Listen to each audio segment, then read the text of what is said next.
Tilvækst i gipsenergi og opløselighed. Formålet med forsøget er at bekræfte den hypotese, der siger, at når delta G for en reaktion er mindre end 0, vil den reaktion forløbe spontant. For at belyse emnet vil jeg i mit teoriafsnit komme ind på termodynamik og mere specifikt entalpi, entropi og gipsenergi. Termodynamik beskriver, om en reaktion kan ske. Termodynamikken har disse to hovedsætninger. Ændring i den indre energi er lig med Q plus A, altså varmeenergi plus arbejde, og 2. En reaktion forløber spontant, når delta G er mindre end 0. Det er altså hovedsætning 2, vi beskæftiger os med i denne rapport. Entalpi er et udtryk for varmeenergi. Entalpi har bogstavet H, og formlen for entalpi er H lig den indre energi plus trykket gange volumen. Man kan derfor bestemme ændringen i entalpi ved at sige ændringen i den indre energi plus trykket gange ændringen i volumen. Man kan bruge entalpien til at beskrive, om reaktionen er eksoterm eller endoterm, netop fordi at entalpi beskriver den krævede varmeenergi. En reaktion vil være eksoterm, når delta H eller ændringen i entalpi er mindre end 0. Den vil være endoterm, når ændringen i entalpi er større end 0. En eksoterm reaktion er selvfølgelig en reaktion, der udvikler varme, og en endoterm den modsatte, hvor den forbruger varme. Når man snakker om entalpi og entropi, kan man snakke om standardbetingelser. Standardbetingelserne for entropi og entalpi er, at der skal være et tryk på 1 bar, eller ca. 1 atmosfære, og temperaturen skal være lige med 298 grader Kelvin, som er det, vi beskriver som stuetemperatur. For entalpi gælder også Hesses lov. Denne siger, at ændringen i entalpi for en kemisk reaktion, der opdeles i 2 eller flere trin, kan skrives som summen af ændringen i entalpi for de enkelte trin. Det er det, man ser i formlen, hvor der står, at ændringen i standardentalpi for R vil være lig med ændringen i standardentalpi for R1 plus ændringen i standardentalpi for R2. Entropi. Entropi har bogstavet S. Det er et udtryk for uorden, og man siger, at alle systemer søger mod lavest mulig energi og højst mulig entropi. Et eksempel på dette kunne være 2 beholdere med gas, hvor den ene beholder har et meget højt tryk, og den anden et meget lavt. Hvis der nu laves en forbindelse mellem disse 2 beholdere, kan man forestille sig, at trykket vil udligne sig. Man siger, at delta S for universet vil være lig med delta S for de systemer, der er i universet, plus delta S for omgivelserne. Det vil selvfølgelig altid være større end 0, da entropien aldrig kan blive 0. Hvis man har et fald i entropi, har man altså et fald i S-værdi. Nu kan vi gå videre til gipsenergi. Ændringen i gipsenergi beskrives som ændringen i entalpi minus temperaturen gange ændringen i entropi. Gipsenergi kan fortælle os, om en reaktion forløber spontant. Hvis gipsenergien, som sagt tidligere, er mindre end 0, vil reaktionen forløbe spontant. Hvis den modsatte er større end 0, vil reaktionen ikke forløbe spontant. Gipsenergi siger ikke noget om hastigheden, og hvis man har en reaktion med en meget lav negativ gipsenergi, kan vi på ingen måde sige, om det betyder, at den forløber hurtigt eller langsomt. For at beskrive det, skal man have fat i reaktionskinetik.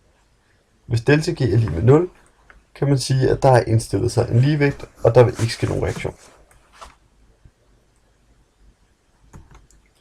De materialer, jeg skal bruge til forsøget, er en brøndplade, en vægt, nogle pipetter og nogle reagensglas.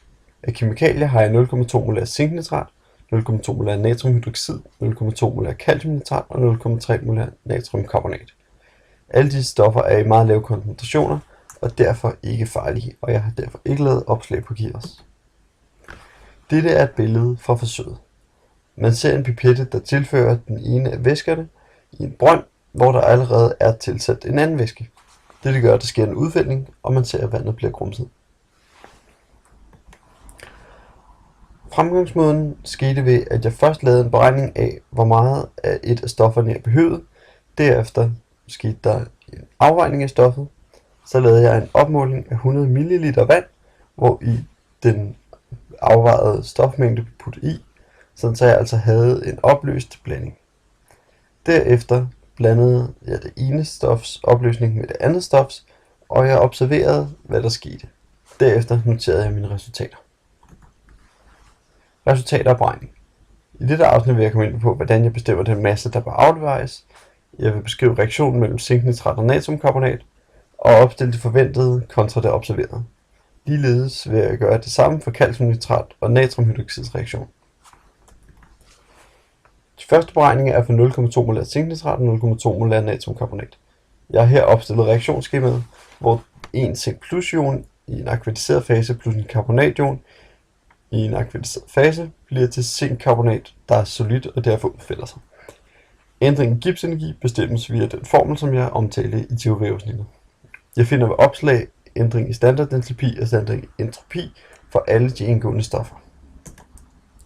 Jeg laver her beregningen, hvor der indsættes formlen, og jeg får en negativ værdi på minus 2825,461 kJ per mol. Der bør altså ske en spontan reaktion, men som sagt tidligere, kan dette på ingen måde fortælle os, hvor hurtigt det vil gå. Jeg laver nu de samme beregninger efter samme principper for 0,2 molar calciumnitrat og 0,2 molar natriumhydroxid. Det ses, at 2 calcium 2 plus ioner, der er akvaliseret, plus 2 hydroxidioner, der også er akvaliseret, bliver til 2 calciumoxid molekyler, der er solide og derfor bundfælder sig, plus dihydrogengas. Ændringen i Gibbs-energi bestemmes igen ved først at lave et opslag. Herefter indsættes der i formlen, og det ses, at jeg får en negativ Gibbs-værdi på minus 709,8888 kJ per mol. Den bør altså også forløbe spontant. Masseafvejning. Jeg har to ligninger. N er lig M over M, og N er lig med C gange V. Jeg kan nu sætte N lig med N, altså stofmængde lig med stofmængde. Jeg ser nu, at massen over den molare masse er lig med koncentrationen gange volumen. Jeg ved, at koncentrationen skal have 0,2 molar, og jeg kan bestemme, at mit volumen skal være 100 ml. Det er altså det samme som 100 gange 10 minus 3 liter. Derfor kan jeg lave denne form. Jeg kan nu lave et opslag af M for den første reaktion. Først for zink, for C og for O. Totalt skal jeg selvfølgelig gange med 3 gange O, da jeg har en karbonation, der hedder CO3. Dette giver den værdi, som indsættes, og jeg får, at massen skal være ca. 2,51 gram. Det samme kan gøres for den anden reaktion.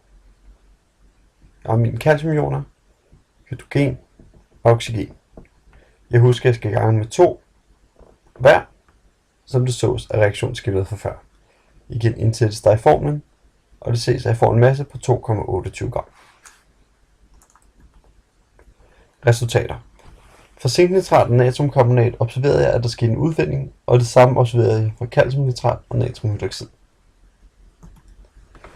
Diskussion. Fejlkilderne i forsøget er hovedsageligt forgiftning, altså en kontamineringsfare. Brøndene blev vasket af, ikke med demineraliseret vand, men med normalt vand, og der kan have været rester tilbage. Måleusikkerheder er ikke specielt relevante her, fordi at det vigtige er, om der sker en reaktion, og ikke så meget om efter hvor lang tid eller noget andet. Det er selvfølgelig en kvantitativ undersøgelse, der ser, om der sker en reaktion. Jeg havde ligeledes nogle diskussionsspørgsmål, hvor det første var, er der en overensstemmelse mellem det forventede og det observerede. Det så jeg for før, at det var der, eftersom begge reaktioner forløb spontant, og begge havde negativ Gibbs energiværdi. Hvad jeg kan konkludere, kommer jeg tilbage til i konklusionen, og om der er systematik for metalhydroxids opløselighed for gruppe 2 metaller. Ja, det er der. Den systematik, jeg kan beskrive, er imidlertid kun i form af de resultater, jeg har, da jeg ikke har sammenlignet med de andre grupper, som jeg lavede forsøget med. Systematikken er, at der vil være en opløselighed for metalhydroxidets sammenhæng med gruppe 2 metaller. Min vurdering af forsøget er, at det har været en succes, eftersom mine resultater lever op til det, jeg havde forventet. Jeg kan altså konkludere, at min hypotese er verificeret, og at når der er en negativ Gibbs energiværdi, eller en ændring i denne energiværdi, vil reaktionen forløbe spontant.